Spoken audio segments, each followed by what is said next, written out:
My name's Hannah, and this is my 1311 speech. Here's my audience.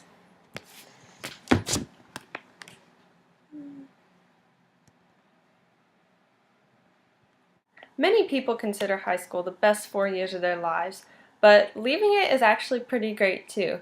Just think about what you're moving on from. 7 classes in 8 hours with 30-minute lunch periods smack dab in the middle. All those practices after school or even before. And those awful cafeteria lunches. Sometimes you might be lucky that your mom made them, which is awesome for y'all. But you're not gonna be missing any of that once you get to college. You'll be a ruler of your own life. You can do whatever you want. You can buy whatever you want at the grocery store. But what many people don't realize is you'll be buying your own groceries, so your diet is definitely gonna be endless. You can now enter that aisle of Little Debbie's and eat 10 to 20 a day. It's your call. You're the owner of your life. And exercise, you no longer have PE every day, so that's kind of just up to you. Many people do without it once they go to college. So I'm here to convince you and persuade you that you need to maintain a healthy lifestyle while transitioning from high school to college. Here's the 3 things we're going to talk about. What being healthy is, how it can benefit your life in the future, and ways to get healthy. So, Wikipedia defines healthy as the general condition of a person's mind, body, and spirit, meaning to be free from illness and injury. I think most of us think of that definition while we picture healthy, but many connect it to skinny as well. There is a great stereotype in our world saying that skinny equals beautiful, and if you're not skinny, well, you're just kind of not popular, not pretty. You're really not in any of the movies, you're not in any of the magazines, and you can't really relate to any of our fitness, healthy, everything is just not really up to you. You're just kind of looked at as the person that eats all the time. And no one really understands your side because our world is very, very, very prejudiced. We see big people and how much they eat and we just think, oh my gosh, they're doing it to themselves.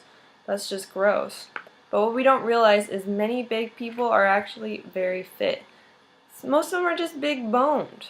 You know, it happens in the family to some. My best friend, she'll always be big. And many small people aren't always, healthy. I can't run a mile to save my life, but someone 300 pounds could run an 8-minute mile. You never know. So it's best not to prejudge people from the outside, but really see them as people from the inside. We're all the same on the inside anyways.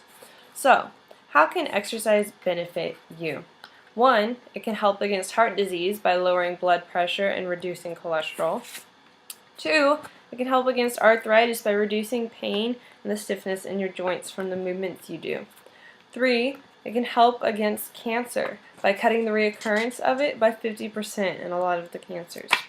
And 4, it can help against diabetes because obesity is the #1 cause of type 2 diabetes.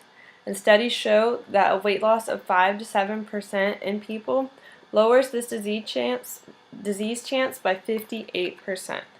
That is very significant. So 5 to 7% is not a lot to lose. All of us can do it. Now, how are we going to get healthy? The first thing to do is look at our diets. Anytime we drink soda, and if it's more than once a day, we need to replace it with water or some juice. But make sure it's not that juice that has a little bit of juice and a lot of water, because usually that's just the sugar water, and that's almost as bad as soda in itself. Second, we're going to look at how many snacks we actually eat, because most people that eat and just snack and snack and snack are eating those sugary things that really don't fill their stomach, and that's what's making them more hungry in the first place.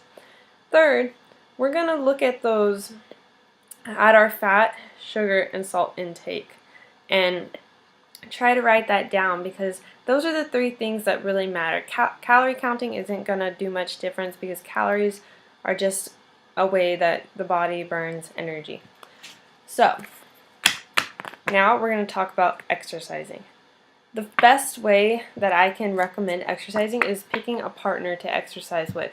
Me and my best friend Rachel have been doing it for a while, and it really helps because when I don't want to do it, she drags me along, and when she doesn't want to go, I drag her along. So it's like a tag team. We're in it together. We can't just say, no, I'm not going today, because we don't want to disappoint each other. We're in it as a team, and we're definitely going to try to work out and be better as a team together.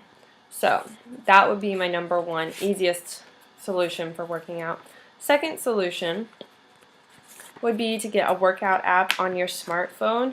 Though most of them are free actually, and you can type in a body part and then it gives you many videos, many links, different little exercises you can do for however much time you want to do it. And you can even set a timer on your phone so it goes off at 2 o'clock every day, and bam, you cut out your workout. But if you're like me and you just flip over the phone and hit ignore, it's not going to be as effective as taking a buddy with you to the gym every day. You can join a gym, though. I don't necessarily recommend it because studies show that 60% do quit their gym, so I wouldn't pay for a membership. I'd probably try the trial week that most do offer. But if you do join a gym, I would suggest signing up for classes. I know it can be awkward, you don't know anyone, and you really don't want to look like the out-of-shape person in the corner, but that's really what made me start going to my gym before Rachel came along. I signed up for probably 3 to 4 a week, and that's really what made me going, because it's almost like school. You sign up for it, and in your mind, you are dedicated to it. You are telling them you are going to be there, because anyone else could have signed up for your slot. I mean, you know, you need to take advantage of that spot that you're holding and go and work out 3 to 4 times a week. So, those are ways that we're going to work out. I hope I motivated you to get healthier, but if I haven't, who cares? You could be skinny, you could be, in shape, you could not be, but why should you care? Well, because us college people are the people of tomorrow.